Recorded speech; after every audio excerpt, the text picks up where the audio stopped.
Tu vois, petit lapin crétin, c'est quoi ta bonne résolution pour la nouvelle année? Être encore plus crétin? Eh bien, figure-toi que j'ai la même, parce que aujourd'hui, je vais traiter un sujet qui va me fâcher avec tout le monde. Ah là, bon, petit lapin crétin, je vais t'expliquer un peu.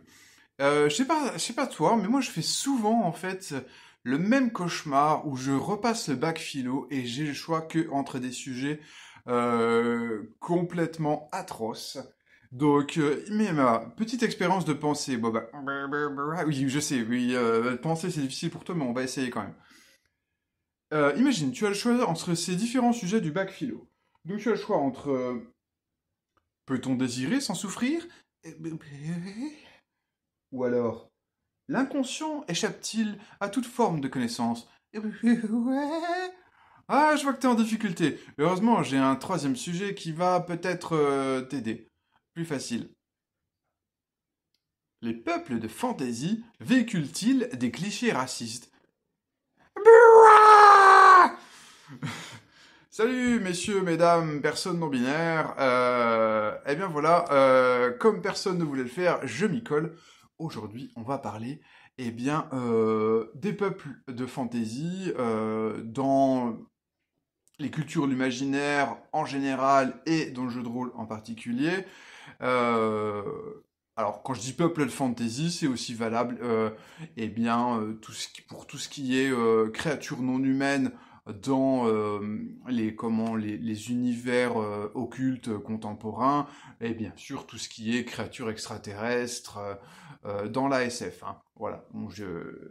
Et la question qu'on va se poser ensemble, c'est est-ce que c'est raciste en fait? Est-ce que tout ça, ce serait pas, enfin, ces peuples de fantasy, est-ce que ce serait pas des métaphores en fait, des métaphores sur les ethnies humaines et sur les différentes relations supposées d'infériorité et de supériorité entre ces ethnies? Bon, alors, avant-propos, disclaimer important, le racisme, c'est pas bien. Hein. Donc cette vidéo, même si elle va critiquer certaines postures antiracistes au sein des cultures imaginaires, ça n'est pas du tout du dog whistle pour envers l'extrême droite pour dire ouais, je suis dans votre camp. Enfin, les rôlistes d'extrême droite ne m'aiment pas, je ne les aime pas, et voilà. Donc, j'espère que c'est bien clair de ce point de vue-là.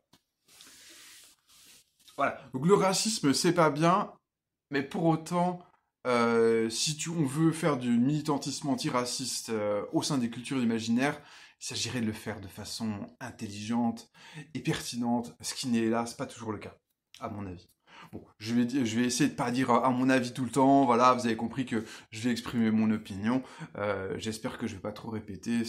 C'est à mon avis me concernant tout ça. Bref, on va commencer bien sûr par je dirais la polémique séminale hein, autour des peuples de fantasy.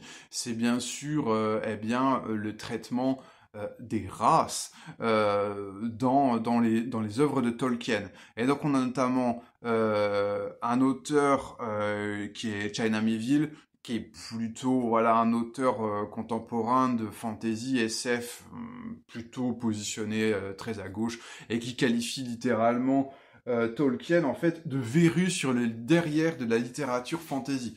En fait, grosso modo, le propos de China Miéville, c'est dire que bon bah voilà, en fait, les orques et les gobelins dans Le Seigneur des Anneaux, c'est juste une métaphore des peuples africains. Enfin, les orques, c'est les Arabes, et puis les gobelins, c'est les Juifs, et donc grosso modo, Le Seigneur des Anneaux, c'est littéralement une œuvre raciste. Euh, et bon, par ailleurs, on a une autre autrice de fantasy, Ursula Le Guin, qui va plutôt défendre en fait la façon dont sont présentées les races dans l'œuvre de Tolkien, en expliquant qu'en fait, les orques ne sont pas la métaphore en fait d'une ethnie particulière, mais ils sont en fait plutôt une métaphore une incarnation du mal en fait. Donc voilà, c'est plutôt la métaphore de principes moraux. Voilà, c'est comme ça que présente Ursula Le Guin, qui est une autrice, je pense qu'on peut pas, enfin, qui est plutôt déconstruite. Donc je pense que son propos, même à gauche, est aussi valable que peut être le propos de China Miéville. Voilà, c'est pour situer un petit peu la polémique. Euh, Après, tu vois, c'est un peu compliqué. C'est vrai qu'on va trouver, par exemple, beaucoup d'analogies, en fait, surtout dans les folklores, en fait, jusqu'à la Deuxième Guerre mondiale, on va quand même trouver des allusions très nettes, par exemple, au fait que les gobelins, en fait, c'est les juifs, par exemple. Euh, mais par exemple, concernant Tolkien, eh bien, il se trouve que justement en 1938, eh bien, les Allemands ont envisagé d'éditer les œuvres de Tolkien en Allemagne nazie, et donc il y a un officier nazi qui a demandé à Tolkien, entre autres questions, il a demandé s'il était juif. Et Tolkien a quand même eu le cran de répondre non, je ne suis pas juif, à mon grand désarroi, parce que j'aurais bien aimé faire partie d'un peuple aussi doué, quoi. Et globalement, voilà, Tolkien a beaucoup critiqué les nazis, donc bon, ça va être peut-être un peu compliqué euh, de dire que que l'œuvre de Tolkien était une métaphore raciste, quoi. Faut aussi préciser que Tolkien était un vétéran de la Première Guerre mondiale et plutôt quelqu'un qui a gardé un mauvais souvenir entre guillemets de la Première Guerre mondiale. Et le fait qu'il y ait de la guerre dans le Seigneur des Anneaux, ça n'a fait pas une œuvre militariste ou belliciste, bien au contraire, quoi. Tolkien a plutôt une position pacifiste parce qu'il fait partie des traumatisés de la Grande Guerre, quoi. Voilà. Je pense que beaucoup des allégations de Tolkien égale raciste, bon, certes, il était sans doute un peu conservateur et tout, mais je pense certainement, enfin, visiblement, certainement pas raciste pour autant, quoi. Voilà. Et en fait, grosso modo, pour moi, utiliser des humanoïdes, en fait, comme des métaphores racistes, eh bien c'est faux, quoi. La plupart du temps, c'est plutôt une solution pour les auteurs, pour parler de guerre et de conflits, mais sans antagoniser justement des ethnies humaines, quoi. Puisque bon, bah, si on combat les orques, c'est quand même plus politiquement correct finalement que de combattre des Africains ou des Asiatiques ou ce qu'on veut, quoi. Euh, donc au contraire, voilà, c'est plutôt justement une façon de parler de guerre en mettant de côté la question des nationalismes et puis du racisme. Alors je fais un petit parallèle. Je pense au jeu Starcrossed, jeu de rôle de Starcrossed d'Alex Roberts, qui permet de jouer en fait c'est un jeu où on joue en fait à l'amour impossible avec une personne qui est radicalement différente de nous. Et justement, ça prend souvent le biais on va jouer par exemple l'amour impossible avec une personne extraterrestre. Et en fait, finalement, c'est beaucoup plus confortable, voire même politiquement correct, que de jouer l'amour impossible avec une personne racisée, par exemple, quoi, hein. Euh, donc pour moi, il faut vraiment, voilà, mon propos, de toute façon, tu l'as compris, je pense maintenant, c'est qu'il faut pas mélanger, en fait. Il faut pas mélanger les peuples de fantasy et les ethnies humaines, parce qu'en fait, ça n'a juste rien à voir, quoi. Alors on va s'arrêter bien sûr sur Warhammer 40 000. Voilà, sur l'univers de Warhammer 40 000. Et je vous renverrai vers la conférence de Feu Isabelle Perrier, qui faisait une petite analyse du jeu de rôle Dark Heresy qui a lieu dans cet univers, et qui nous expliquait vraiment tout le côté dystopique de cet univers, où, sans aller jusqu'à dire que les auteurs de Dark Heresy sont racistes, c'est évident. Par contre, qu'on joue des personnes, enfin racistes, en tout cas racistes à l'égard des xénocréatures, quoi. Donc, quand tu joues à un inquisiteur de Dark Heresy, dans ton univers mental, oui, les orques, les Genesteller et même les Eldar, éventuellement, ils sont à exterminer, quoi. Donc, tout ce qui représente l'autre est à exterminer, quoi. Littéralement. Et on a vu comment, entre guillemets, peut-être certains fans de Warhammer 40 000 prennent vraiment ça au premier degré, et notamment, on a vu une personne dans une convention Warhammer 40 000 en Espagne venir un peu en cosplay d'uniforme nazi. Voilà, on est sur... on est sur l'apex du bon goût, hein. Et donc là-dessus, Games Workshop a été un peu obligé de réagir, quoi. Et grosso modo, ils ont fait un billet d'explication en disant « Non mais, en fait, l'univers de Warhammer 40 000, c'est un univers qu'on voit comme dystopique, et l'Empire, ce sont pas les gentils, ils sont pilotés par la haine, et voilà, on n'est pas en train de vous dire que l'Empire, c'est les gentils, et qu'il faut, entre guillemets, adopter leurs valeurs, quoi. C'est un univers dystopique, je rappelle, conçu pour le wargame, donc dans l'idée d'un univers vraiment bâti pour le wargame, c'est que de toute façon, tous les peuples doivent être organisés, antagonisés les uns envers les autres, de façon à ce qu'on puisse faire des batailles entre n'importe quel peuple, quoi. Et donc après, voilà, c'est sûr qu'il faut pas considérer ça comme un modèle moral, quoi. Et grosso modo, il conclut un peu avec, bah, si vous êtes fasciste, on veut pas de vous dans la communauté Warhammer, quoi. Bon, d'aucuns diront que peut-être qu'ils ont mis un peu de temps avant de réagir, et peut-être qu'ils ont quand même attendu on arrive à l'extrême limite pour demander à leurs fans d'extrême droite de quitter un petit peu, enfin, de quitter un peu la communauté, parce qu'évidemment, c'est les fans d'extrême droite de Warhammer 40 000, c'était quand même aussi font partie des gens qui apportent du pognon à Games Workshop. Et je pense que Games Workshop, leur religion, c'est faire de plus en plus de pognon, donc je pense que jusqu'à présent, ils ferment beaucoup les yeux sur les membres d'extrême droite de leur communauté, parce que bon, après tout, ça a apporté du fric au hobby, quoi. Bon, bref.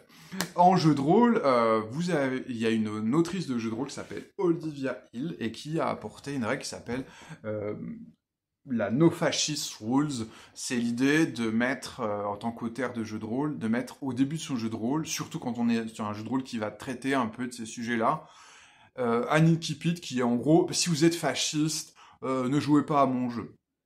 Bon, alors après, moi, cette No Fascist Rules, je suis un peu mitigé parce que je trouve que c'est un peu une posture de prouveur, dans le sens où, ben, après, je veux dire, déjà, mettre cette règle, ça t'indemnise pas d'avoir un traitement un petit peu intelligent de ces idéologies-là dans ton jeu, mais également, bah, en fait, je pense que la plupart des gens d'extrême droite ne s'identifient pas comme fascistes.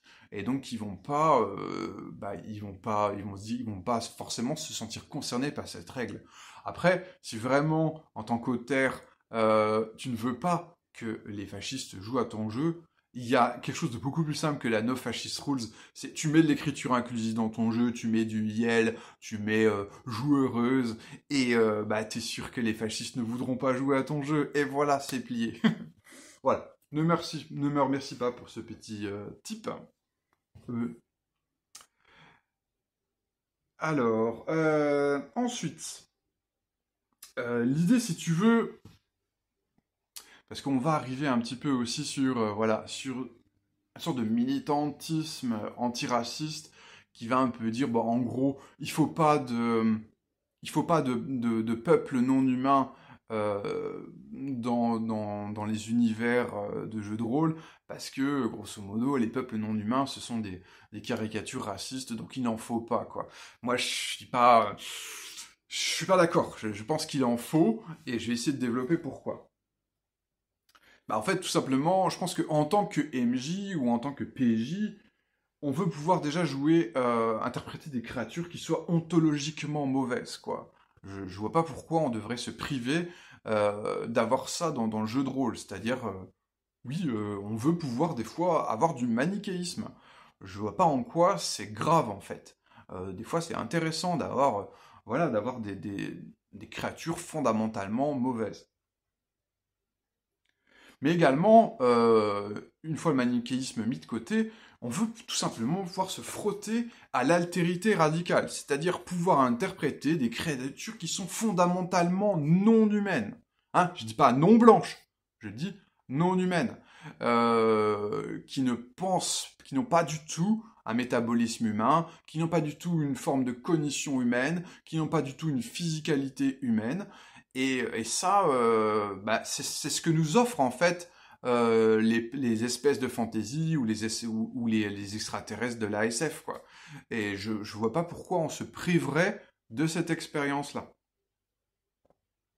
Donc voilà, pour moi, l'altérité radicale, c'est quelque chose qui va bien, bien au-delà de la différence ethnique, et quelque part, présenter l'altérité radicale, c'est aussi une façon finalement de rapprocher, de nous rapprocher entre nous humains. C'est-à-dire que finalement, est-ce qu'il y a vraiment euh, de telles différences en fait entre nous humains? Je veux dire, moi je pense au film Snatch, qui est un film de Blaxploitation, et il y a un moment assez drôle où en fait donc Snatch, qui est un flic afro-américain, quoi. Il discute avec son collègue qui est caucasien, et puis le...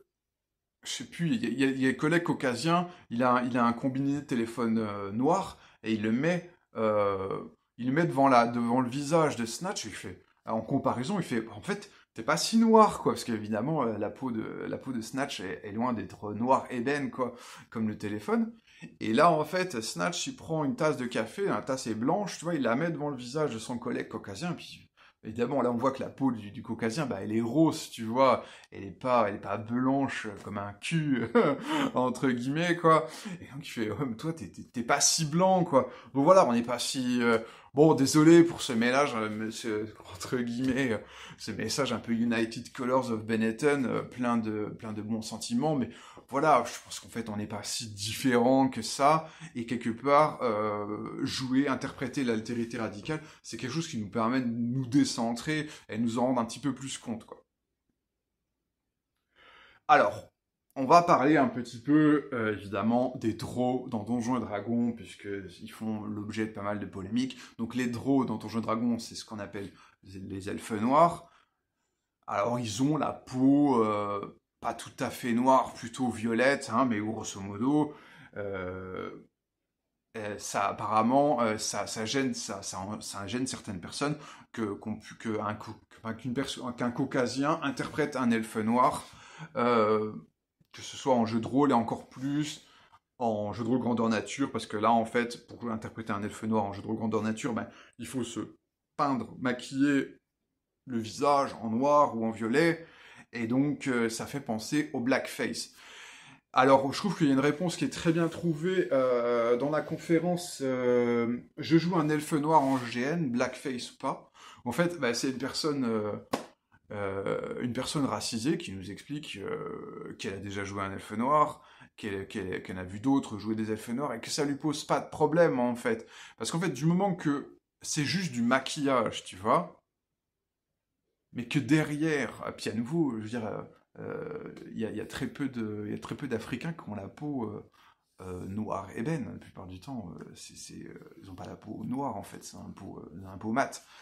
Mais surtout, voilà, pour lui, ça lui pose pas de problème si par ailleurs, il n'y a pas d'autres clichés racistes. Si c'est juste la couleur de peau, en fait, l'elfe noir n'est pas du tout une métaphore, en fait, de l'Africain, quoi.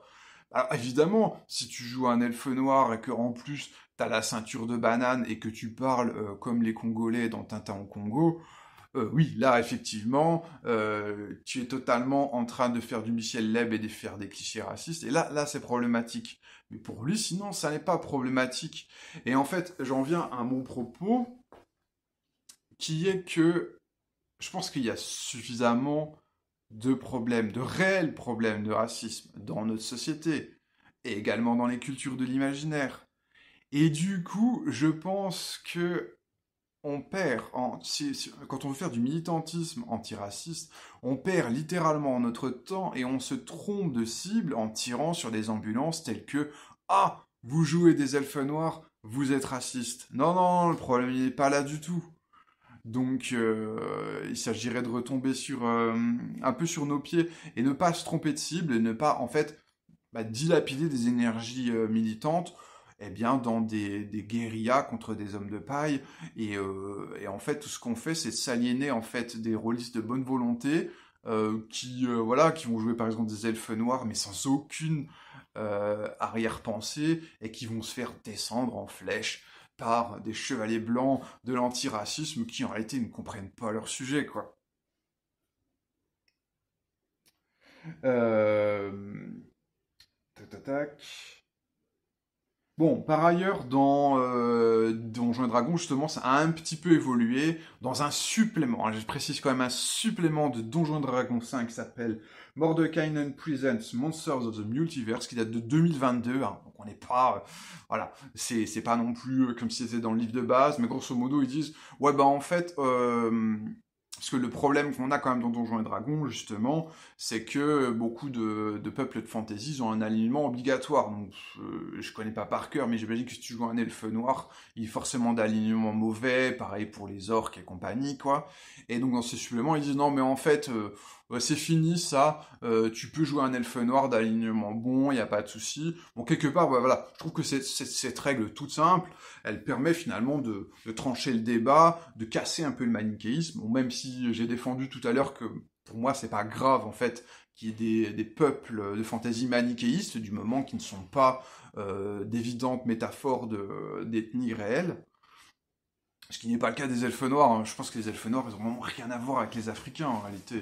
Tu regardes leur culture, tout ça, ça n'a rien à voir, quoi. Donc, bref. Mais c'est quand même intéressant, hein, cette proposition, voilà, effectivement, c'est une façon simple de ramener un petit peu de nuance, et donc c'est intéressant, bah, de jouer un orque bon, quoi. Alors est-ce que vraiment les orques bons vont être... Et tu peux totalement... Enfin, il y a des jeux qui l'ont fait, un jeu comme Anoé, par exemple, un jeu de rôle comme Anoé, les orques, c'est juste un peuple comme un autre, ils ont l'air plutôt sympas, tu peux jouer un orque gentil, ça pose aucun problème, et c'est intéressant, tu vois, également. Bon, je vais poursuivre avec un petit point sémantique. En fait, je sais pas si tu l'as... Le problème, en fait, moi, si tu veux, c'est surtout l'emploi du terme race. En fait, pour désigner, voilà, pour désigner les peuples de fantasy, moi, je préfère qu'on utilise le terme espèce ou peuple, parce que moi, évidemment, le terme race, il est quand même vachement connoté. Je précise qu'au départ, le terme race, ça vient de l'élevage, hein, pour des différentes races de chiens, races de chats, qui sont issues, en fait, de croisements, de la sélection génétique au sein de l'élevage, quoi. Et ensuite, ça a été extrapolé à des ethnies, quoi. Donc, on a dit que les ethnies humaines, c'était des races d'humains. Ce qui, biologiquement, voilà, n'a pas de sens, et puis ce qui n'est pas du tout politiquement correct, hein, tu l'as compris. Et évidemment, conserver le terme de race pour parler des peuples de fantasy, bah, c'est, voilà, en 2024-25 maintenant, c'est un peu problématique. Donc j'ai un peu cherché d'où vient le terme de race dans la fantasy, et bon, c'est Tolkien qui l'emploie à la fois dans ses bouquins et dans ses écrits, et lui-même, en fait, il tient le terme race du folklore. Visiblement, les études folkloriques parlent déjà de race pour désigner les gobelins, les elfes, et ainsi de suite, quoi. Bon, voilà, je pense qu'aujourd'hui, il vaut mieux trouver un autre terme, quoi. Bon, par ailleurs, même si moi je trouve que c'est entre guillemets maladroit et c'est pas quelque chose que j'essaierai de faire, mais je suis pas dupe que bien sûr il y a des auteurs ou des joueurs de jeux de rôle qui vont utiliser consciemment les peuples de fantasy en fait pour faire une métaphore des oppressions racistes. On va dire que voilà, si on veut, les orques ce serait une métaphore entre guillemets des Africains ou des Indiens ou des ou d'autochtones de certains pays qui seraient opprimés quoi. Voilà. En fait, le problème, c'est que justement, c'est une métaphore, et en fait, moi, j'ai toujours le sentiment que quand on emploie une métaphore, une allégorie, en fait, on est toujours, on est très très rapidement hors sujet, on est très rapidement dans la confusion. Voilà, comparaison n'est pas raison, donc je ne veux pas interdire évidemment à qui veut le faire d'utiliser réellement les espèces de fantaisie comme métaphore en fait des conflits racistes et coloniaux. Mais moi, personnellement, je trouve que c'est maladroit et c'est généralement tapé à côté, quoi. Par ailleurs, je suis également conscient que, voilà, s'il y a des antiracistes qui vont effectivement utiliser les peuples de fantasy comme métaphore, c'est aussi le cas, évidemment, des réactionnaires qui vont projeter en fait leurs fantasmes racistes, masculinistes, curophobes, enfin tout ce que tu veux, sur les conflits avec les créatures imaginaires, quoi. Par exemple, je pense à la polémique un petit peu récente, où en fait il y a une partie du public qui s'est offusqué que dans la série Les Anneaux de Pouvoir, comment, la deuxième saison, eh ben, en fait, on voit des femmes et des enfants orques. Et, apparemment, ce serait un scandale, et que grosso modo, c'est du wokisme. Bon.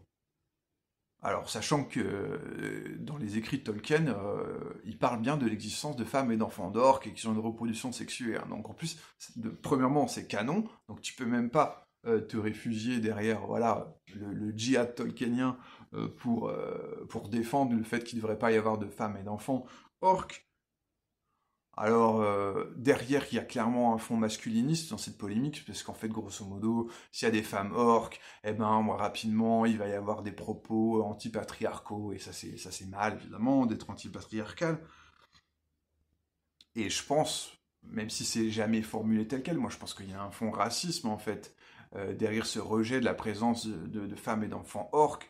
En fait, il y a le fait que je pense que certains fans du Seigneur des Anneaux voient effectivement les orques comme des personnes racisées et comme des personnes inférieures, et ça les embête en fait qu'on présente des femmes et des enfants orques, parce que d'un coup ça humanise en fait les orques. Tu vois, c'est plus... et donc ça les enquiquine profondément en fait qu'on les humanise, parce que le principe même du racisme, c'est de chosifier en fait les gens, de les déshumaniser, quoi. Bon, par ailleurs, du côté réactionnaire, on va aussi avoir des fois des plaquages nationalistes, euh, voilà, sur les peuples de fantasy. C'est le cas notamment avec le roman Le Dernier Anneau de Kirill Eskov, qui raconte en fait le Seigneur des Anneaux, mais du point de vue des orques. Donc Kirill Eskov, c'est un auteur russe, et en fait, grosso modo, c'est à peine voilé que les orques, en fait, c'est une métaphore des Russes, qui serait un peuple cultivé, industriel, et qui en fait se battent contre l'Occident dégénéré qui serait représenté en fait bien par les humains et les elfes des terres du milieu, quoi.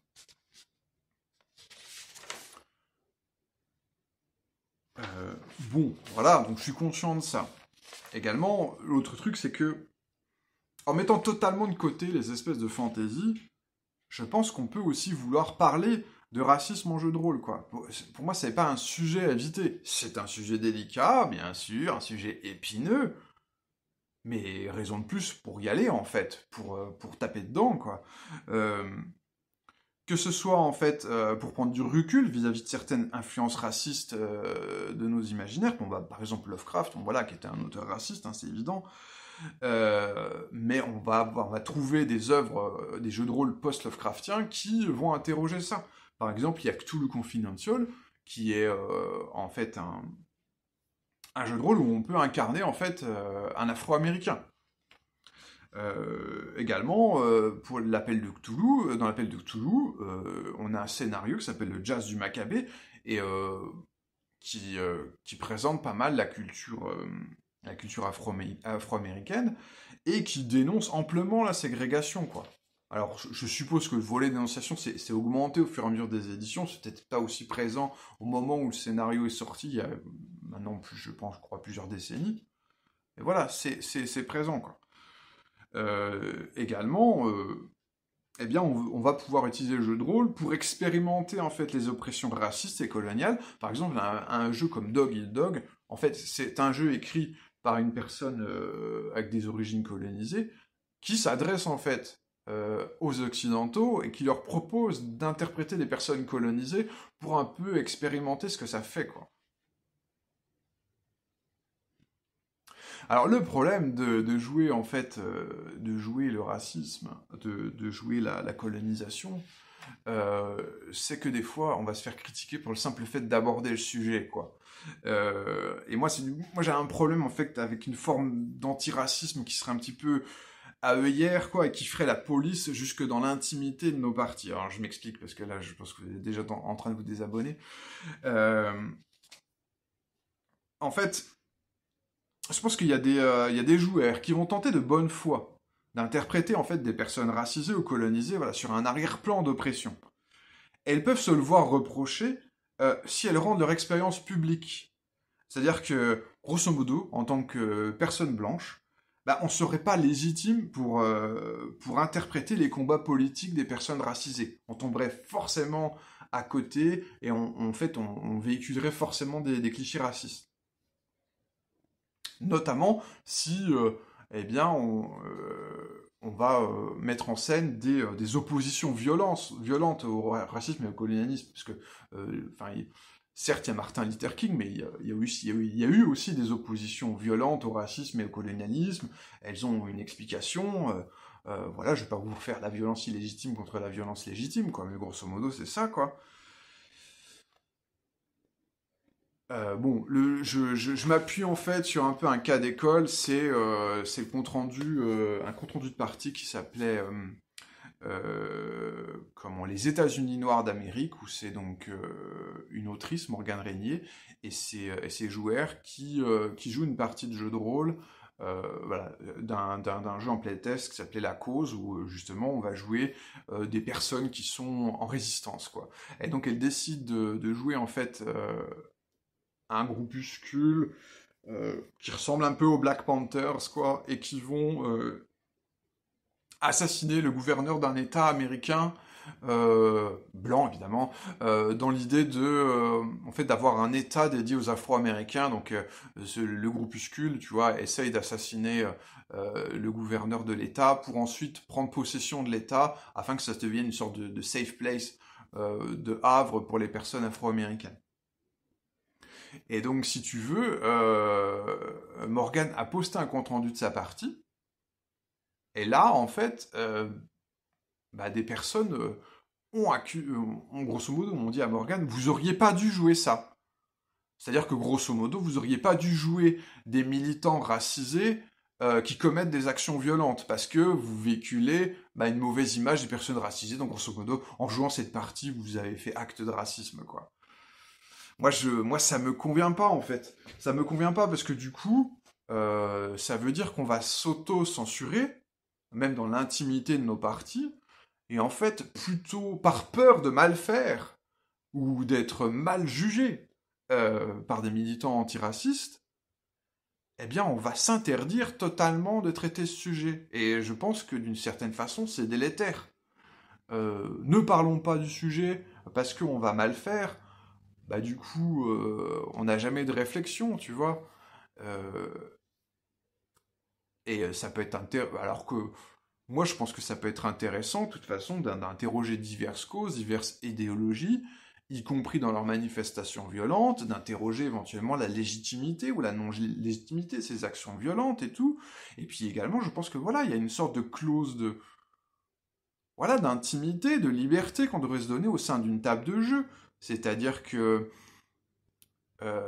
Morgan, en publiant son compte-rendu, n'est pas en train de faire un essai, n'est pas en train de prendre position publique. Morgan rend juste compte d'une expérience fictionnelle qui s'était voulue non manichéenne, et voilà. Et en fait, si trop souvent, en fait, si dès que voilà, quelqu'un essaye voilà, d'expérimenter, de jouer des personnes racisées, eh bien, un chevalier blanc vient lui dire «Tu n'aurais pas dû jouer une personne racisée», je pense que c'est problématique. Bon, j'ai eu moi-même la même interrogation, puisque à deux reprises, par exemple, j'ai fait jouer un scénario, en fait, qui utilise comme cadre le poème Le calendrier lagunaire d'Aimé Césaire. Aimé Césaire, c'est un poète caribéen qui est antiraciste, enfin décolonial, et son texte, le calendrier lagunaire, l'est tout autant. Pareil, par ailleurs, j'ai fait jouer une fois un théâtre d'Influenza, eh bien, où on interprétait des aborigènes d'Australie face au colonialisme, avec possibilité d'ailleurs de jouer aussi des colons, quoi. Bon bah, j'ai eu la chance, dans le sens où personne n'est venu me dire «Tu n'aurais pas dû faire ça», et tant mieux, parce que je pense que j'ai bien fait de le faire, en fait. Euh, alors, est-ce que je l'ai bien fait? Ça, c'est une autre question. Je l'ai peut-être mal fait, j'ai peut-être maltraité, mais je pense qu'il faut pas esquiver le sujet, sous prétexte qu'on ne serait pas les personnes concernées. Alors, bien entendu, là je parle de l'intimité de la table, où on devrait se donner une certaine licence. Mais quand il s'agit de publier un jeu ou de publier un scénario, là évidemment il faut être plus rigoureux. Il faut être plus rigoureux. L'idéal, enfin c'est pas tout à fait l'idéal puisqu'on peut faire encore mieux, mais je pense que si on peut, il faut faire appel à ce qu'on appelle un sensitivity reader, c'est-à-dire une personne concernée qui va relire notre proposition ludique et qui va nous dire si c'est respectueux ou pas, quoi. Et voilà, donc par exemple, je l'ai fait j'avais fait un GN Dusk River, qui c'était un GN western, où il y avait des personnes autochtones, du coup, on pouvait incarner des autochtones.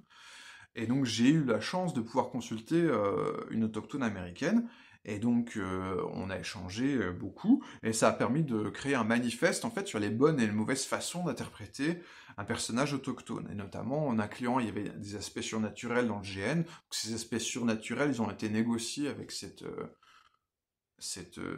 relectrice. Bon, après, bon, je sais qu'il y a des polémiques aussi sur le sensitivity reading, parce que notamment, bah, souvent, on demande aux personnes concernées de faire des relectures bénévoles. Bon, j'avoue que ça a été mon cas, hein, j'ai pas payé.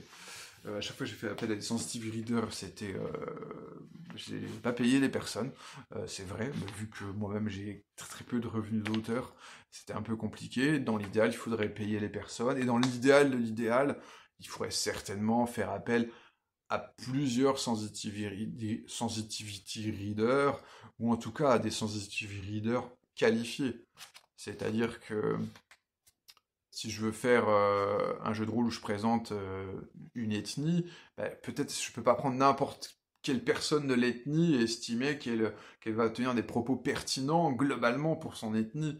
D'une, c'est jamais vrai dans l'absolu, puis de l'autre, il faudrait peut-être prendre au moins une personne qui est quand même, qui a vraiment réfléchi en fait aux représentations de son ethnie, de sa nation et tout, et qui a un propos construit et mûri sur le sujet, pas n'importe quelle personne que j'aurais alpaguée dans la rue et qui correspondrait à la nation que je veux décrire, quoi.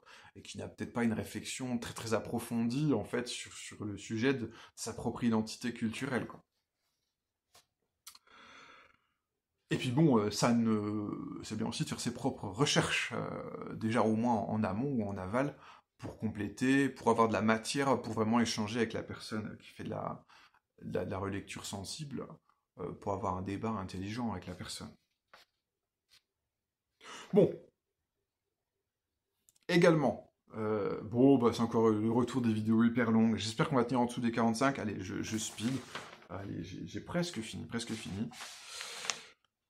On veut aussi pouvoir utiliser en fait les peuples de fantasy pour parler vraiment de toute autre chose que du racisme. Je me répète, mais je vais repréciser quand même ce point.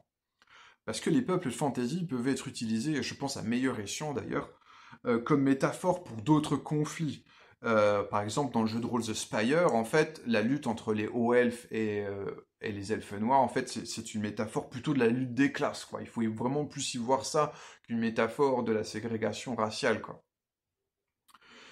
Dans ma campagne L'Ordre et le Sauvage, dans l'univers de Milvaux, eh bien, les peuples, les créatures imaginaires, en fait, en conflit avec les humains, c'est une métaphore du spécisme, puisque notamment il y a des créatures anthropomorphes, les hommes renards, les hommes corbeaux, les hommes ours, qui vont être, bah, du coup, plutôt victimes de préjugés, voire même des fois justifier ces préjugés par certains de leurs comportements et tout. Et en fait, c'est littéralement beaucoup plus une métaphore du spécisme, hein. Le spécisme, je rappelle, c'est une idéologie ben, comme quoi les humains sont supérieurs aux animaux.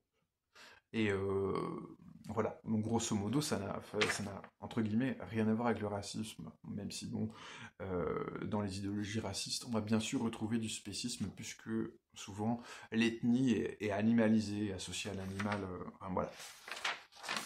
Et dans l'ordre et le sauvage, l'idée c'est vraiment pas parler de racisme, c'est pas le but, c'est vraiment parler de spécisme, c'est ça le sujet de l'ordre et le sauvage, quoi. Et les espèces non humaines, elles sont utilisées pour ça, quoi.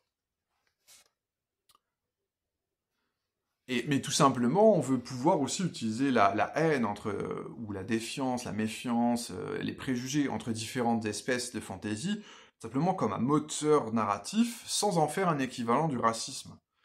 Dans Millevaux, j'ai forgé un terme, parce que pendant longtemps, j'ai parlé en fait de racisme anti-mutant, de racisme anti-homme renard, de racisme anti-monstre et tout, parce que j'avais pas d'autres termes, parce que j'en voyais pas, et récemment, en fait, j'ai réussi à forger un terme.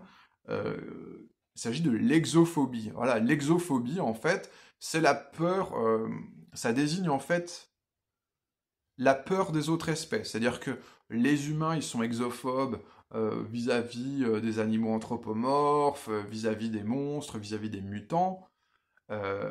Mais également, ben, les monstres, ils vont être exophobes vis-à-vis des humains, éventuellement vis-à-vis des animaux anthropomorphes. Les animaux anthropomorphes vont être exophobes vis-à-vis des humains. Enfin, grosso modo, un peu comme dans Warhammer 40 000, si on veut, chaque espèce est ennemie de l'autre.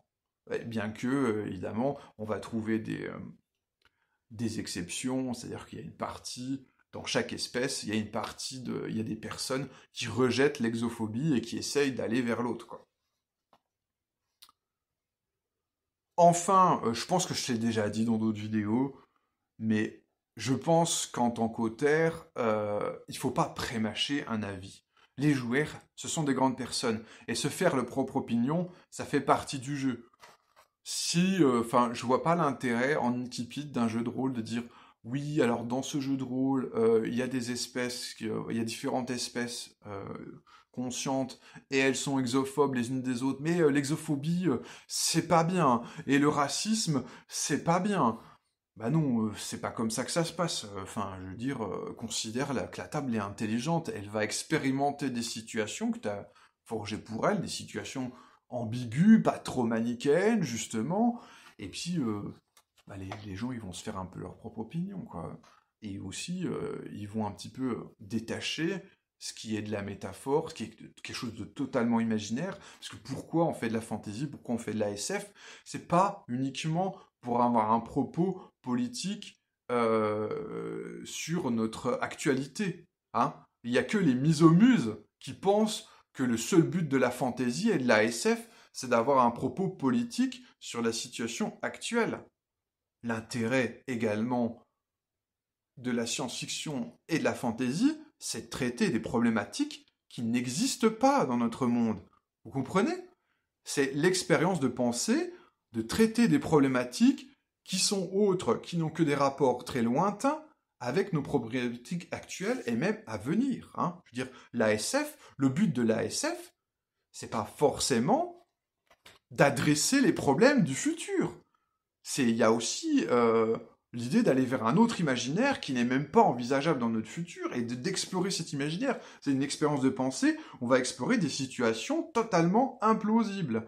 Et de même, l'intérêt de la fantaisie, ça n'est pas uniquement de traiter des problèmes politiques de notre passé. La fantaisie, ça n'est pas uniquement une métaphore du Moyen-Âge avec ses bons et ses mauvais côtés, et que grosso modo la fantaisie aurait un but pédagogique de nous éduquer sur ce qui était bien et pas bien au Moyen-Âge et comment on doit avoir un positionnement idéologique par rapport à ce qu'était le Moyen-Âge.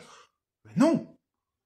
Il y a tellement de choses en fantaisie qui sont qui n'ont jamais existé dans notre passé, que considérer la fantaisie comme une métaphore politique, ben c'est dangereux en fait, c'est hors sujet.